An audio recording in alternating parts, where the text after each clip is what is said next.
Hello student, welcome back DK sir classes. बाबू आज की ये वीडियो जो आप देख रहे हैं ये जीव विज्ञान का 2024 का ये वायरल पेपर है। बाबू आप लोग 29 फरवरी के जो पेपर में बैठेंगे तो उस समय ये क्वेश्चन जो आप देख रहे हैं ना सीधे सीधे आपके पेपर में छपा हुआ मिलेगा। तो एक कदम मतलब बता रहा हूं कि ये क्वेश्चन जो है एकदम अच्छे से पढ़ के जाइएगा और 2024 के 29 फरवरी को ये वायरल पेपर आपको देखने को मिलेगा।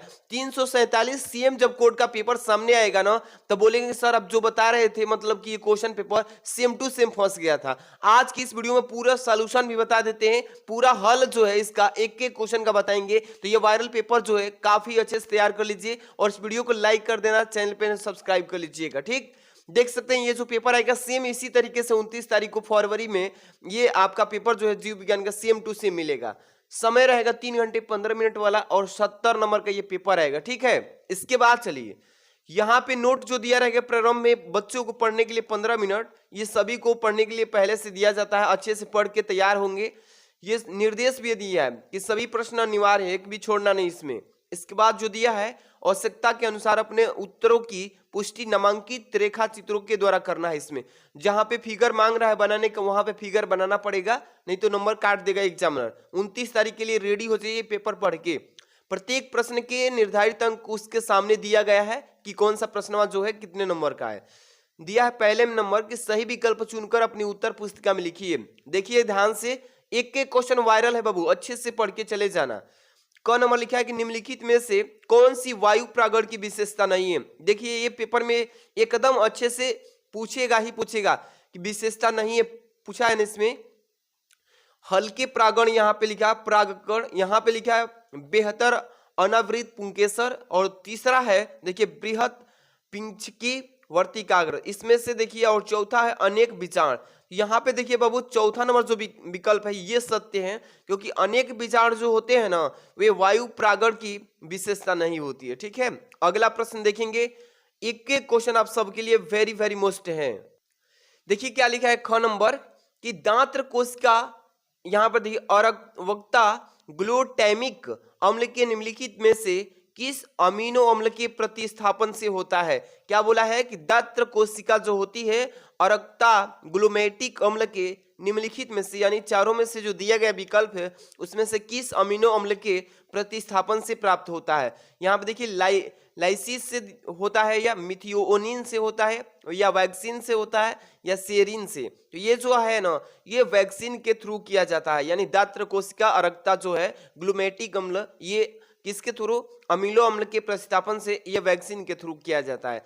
अगला प्रश्न है ग नंबर, प्रत्येक यहाँ पे देखिए प्रतिरक्षी अणु में कितनी पॉलीपेप्टाइड श्रृंखला होती है बाबू। तो ये कितनी होती है अच्छे से तैयार करके जाना, 6 होती है या 4 होती है। तो ये क्वेश्चन नंबर जो है ग का जो 4 विकल्प है ना 4, यानी कि दूसरा विकल्प ये सत्य है। अभी हम बताएंगे कॉपी में कैसे लिखेंगे, एक एक क्वेश्चन को अच्छे समझ लीजिए। आज की इस वीडियो में वायरल पेपर जो है एक एक वर्ड क्वेश्चन को सेलेक्ट करके लाया गया है। इसमें देखिए बायोरिएक्टर में वृद्धि के लिए कायम रखने वाली अनुकूलतम परिस्थितियों में निम्नलिखित में से कौन सी नहीं है।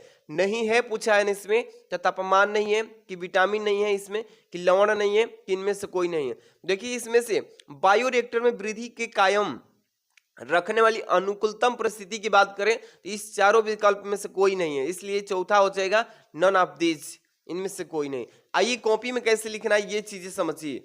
यहाँ पे देखिए सबसे पहले प्रश्नोत्तर संख्या पहला कर रहे हैं बाबू, प्रश्नोत्तर संख्या पहला लिखेंगे क नंबर। यहाँ पे देखिए क का चौथा विकल्प सही था, यहाँ पे देख रहे हैं ना यहाँ पे क नंबर, तो इस तरीके से क नंबर लिखेंगे। यहाँ पे ख नंबर का सही था तीसरा विकल्प, तो यहाँ पे तीसरा लिखेंगे वैक्सीन। यहाँ पे तीसरा का 2 नंबर विकल्प सही था 4, तो यहाँ पे 4 लिखेंगे। और यहाँ पे जब आए ना तो ये घ नंबर का यहाँ पे चौथा विकल्प सही था, तो यहाँ पे घ लिख के चौथा, इस तरीके से करेंगे तो आपको कितने नंबर मिल जाएगा, 4 नंबर। अच्छे से समझ लीजिए कि क्वेश्चन वायरल पेपर के साथ सॉल्व बता रहे हैं। यहाँ पे दूसरा नंबर देखिए क नंबर, देखिए ऑक्सजैलियम और कोमेलाइना में कौन से प्रकार के पुष्पी का उत्पादन करते हैं और उसका नाम भी बताइए। ये पेपर में क्वेश्चन पूछेगा इसी तरीके से कि देखिए ऑक्सजैलियम और कोमेलाइना कौन से प्रकार के पुष्पों का उत्पादन करते हैं, उनका नाम भी बताइए। चलिए दूसरा का क यहाँ पे ध्यान दीजिएगा, कैसे इसको अच्छे से पढ़ के लिख कर तैयार कर लेना है।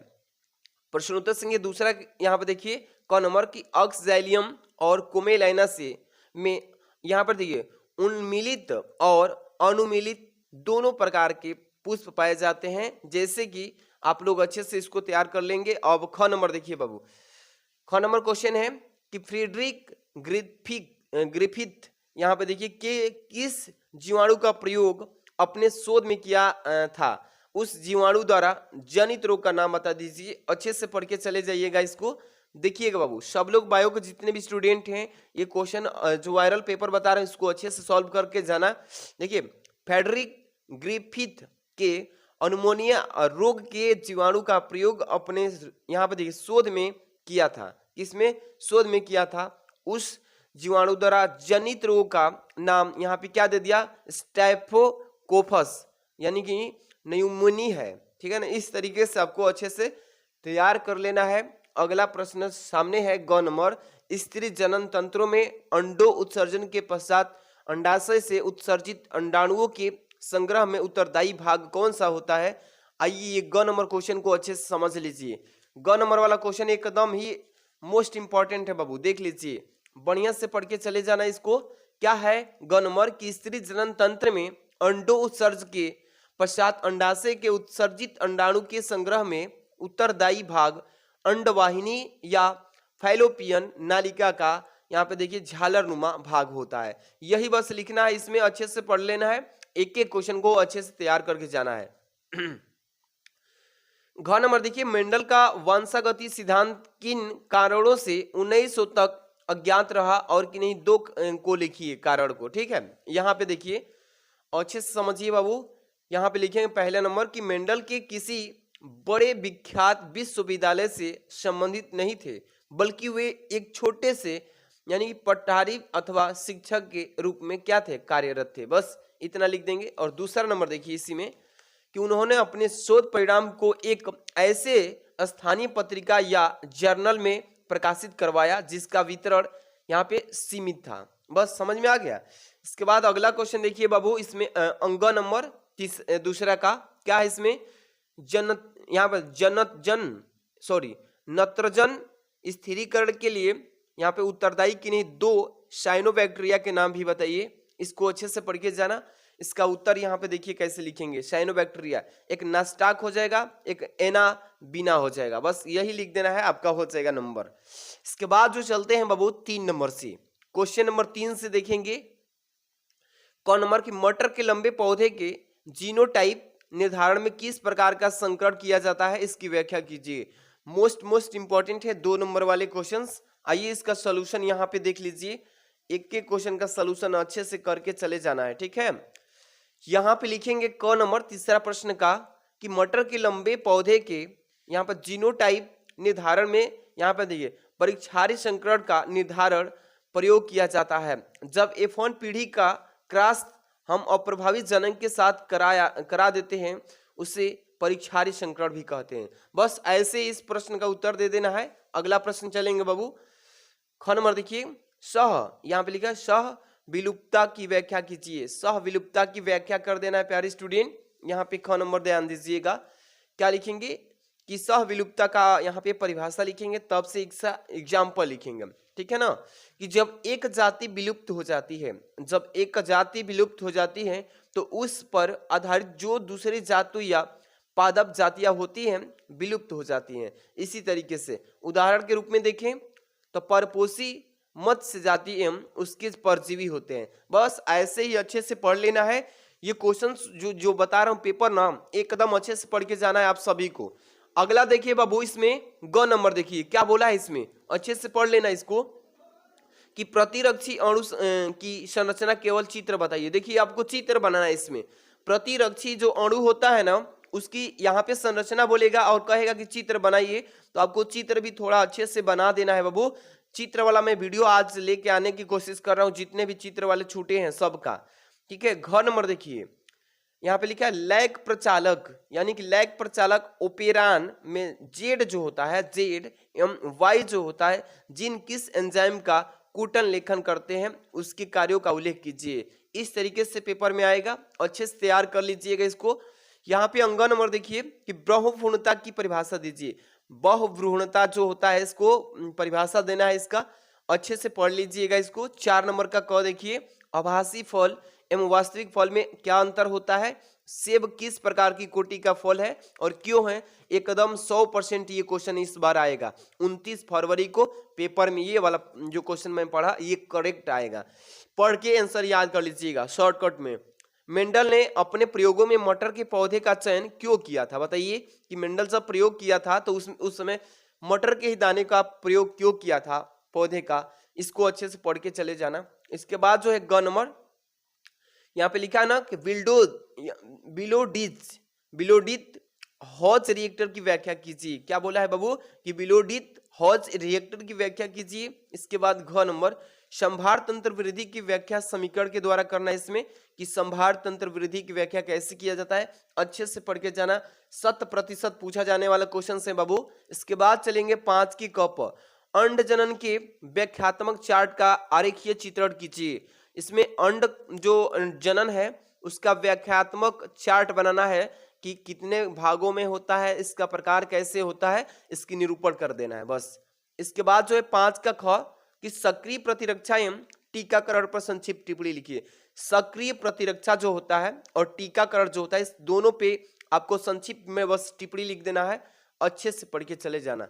इसके बाद जो है बाबू अगला क्वेश्चन देखिएगा, यहां से क्या बोला गया इसमें, ग नंबर 5 का, कि किन्हीं 3 संवाहक रहित विधियों का उल्लेख कीजिए जिनका पुनर्योगज, देखिए पुनर्योगज यानी कि डीएनए को सक्षम परपोषी कोशिका में प्रवेश कराने के लिए उपयोग किया जाता है। इस तरीके के प्रश्न को अच्छे से पढ़ के जाना है। इसके बाद ग नंबर देखिए, यहाँ पे लिखा ना यहाँ पे रिएक्टरस है, यहाँ पे 2 बार हो गया। रिएक्टरस एंजाइम से आप क्या समझते हैं, उदाहरण सही समझाइए, काफी इंपॉर्टेंट क्वेश्चन है, इसको भी पढ़ के चले जाना। इसके बाद 6 नंबर पे स्टार्ट होता है नया यहाँ से क्वेश्चन। क नंबर देखिए, वर्धात पिता की सामान्य पुत्री का विवाह सामान्य पुरुष से होने पर वर्धाता के यानी कि विवाह की संभावना उसके पुत्र में क्यों होगी, वंशावली इन चार्ट की व्याख्या कीजिए। इस तरीके से पढ़ के बताना है, इसको अच्छे से पढ़ लीजिएगा। ख नंबर, जानवर यानी कि मवेशी और सुअरों को मारकर उसकी अग्न्याशय से प्राप्त इंसुलिन की किन्हीं 3 कमियों का उल्लेख कीजिए। मोस्ट इंपॉर्टेंट क्वेश्चन है, इसको अच्छे से पढ़ लेना। अगला है देखिए 6 नंबर का ग, यहाँ पे लिखा यहाँ पे लिखे स्वस्थाने में यानी इन सीटू एवं ब्राह्स्थाने यानी एक्स सीटू संरक्षण की टिप्पणी लिखना है। इस दोनों के बारे में आपको क्या करना है, टिप्पणी लिख देना है बस। अगला देखिए घ नंबर, स्पर्धा एवं परजीविता की उदाहरण सहित समझाइए। काफी मोस्ट इंपॉर्टेंट क्वेश्चन है, पढ़ के जाना इसको। 7 नंबर क्वेश्चन बाबू देखिएगा, कि निम्नलिखित में से किन्हीं 2 विभेदन ज्ञात कीजिए। पहला लिखा है बीज पत्र धार, इसके बाद है बीज पत्र पारिक। इस पे दोनों पे आपको क्या लिखना है, विभेदन करना है इसका, ठीक है। इसके बाद जो है दूसरा नंबर, भ्रूण पोष एवं फल भीति क्या होता है, इसको अच्छे से पढ़ के टिप्पणी लिख लेना, इसमें विभेदन करना है इस दोनों में। इसके बाद जो है तीसरा नंबर, अध्यावरण एवं बीज चूल क्या होता है, इस दोनों के बारे में अच्छे से विभेदन याद कर लीजिएगा बाबू। अगर ये नहीं कर पाएंगे तो अथवा में प्रश्न रहेगा, इसको भी कर सकते हैं। प्रसव को परिभाषित करना है कि प्रसव क्या होता है, प्रसव मतलब डिलीवरी होता है, इसके बारे में आपको बढ़िया से पढ़ लेना है। और इस प्रक्रिया के दौरान शामिल होने वाले विभिन्न हार्मोन्स का एक विवरण दीजिए, काफी मोस्ट इंपॉर्टेंट है, ये पेपर में 29 तारीख को छप के आएगा। अगला प्रश्न देखिए, इसमें 8 नंबर लिखा, निम्नलिखित क्रोमोसोम्स असामान्य विन्यास से उत्पन्न विकारों का वर्णन कीजिए। पहला नंबर दिया है क्रोमोसोम्स 21 की सूत्रता जो है, एकाधिक सूत्रता के बारे में आपको वर्णन करना है। यहाँ पे दूसरा दिया है XXX के बारे में वर्णन करना है, बढ़िया से पढ़ के जाना, ये टिप्पणी जितने भी दिया है या अथवा में भी दिया है, इसको भी कर सकते हैं बाबू। अनुवांशिक कोड की प्रमुख विशेषताओं के बारे में वर्णन करना है, व्याख्या करना है, ये 5 नंबर वाले क्वेश्चन हैं। अब यहाँ से स्टार्ट होता है आपका क्वेश्चन जो है 9 नंबर की, निम्नलिखित में से किन्हीं 2 पर संक्षिप्त में टिप्पणी लिखिए बाबू। जैसे कि पहला है मनुष्य में निषेचन कैसे होता है, निषेचन की क्रिया क्या होती है, इसका कार्य क्या होता है, पूरा जो है इसमें पूरा टिप्पणी में छापना होता है। बढ़िया से छाप लीजिएगा, तैयार करेंगे तो ही पेपर में सामना होगा, तो करेंगे। यहाँ पे दूसरा दिया है अंतरजातीय स्पर्धा उदाहरण सहित बताइए कि अंतरजातीय स्पर्धा क्या होता है। उसमें आपको क्या करना है, संक्षिप्त में टिप्पणी देना है, इसके बाद इसका उदाहरण भी लिखना है।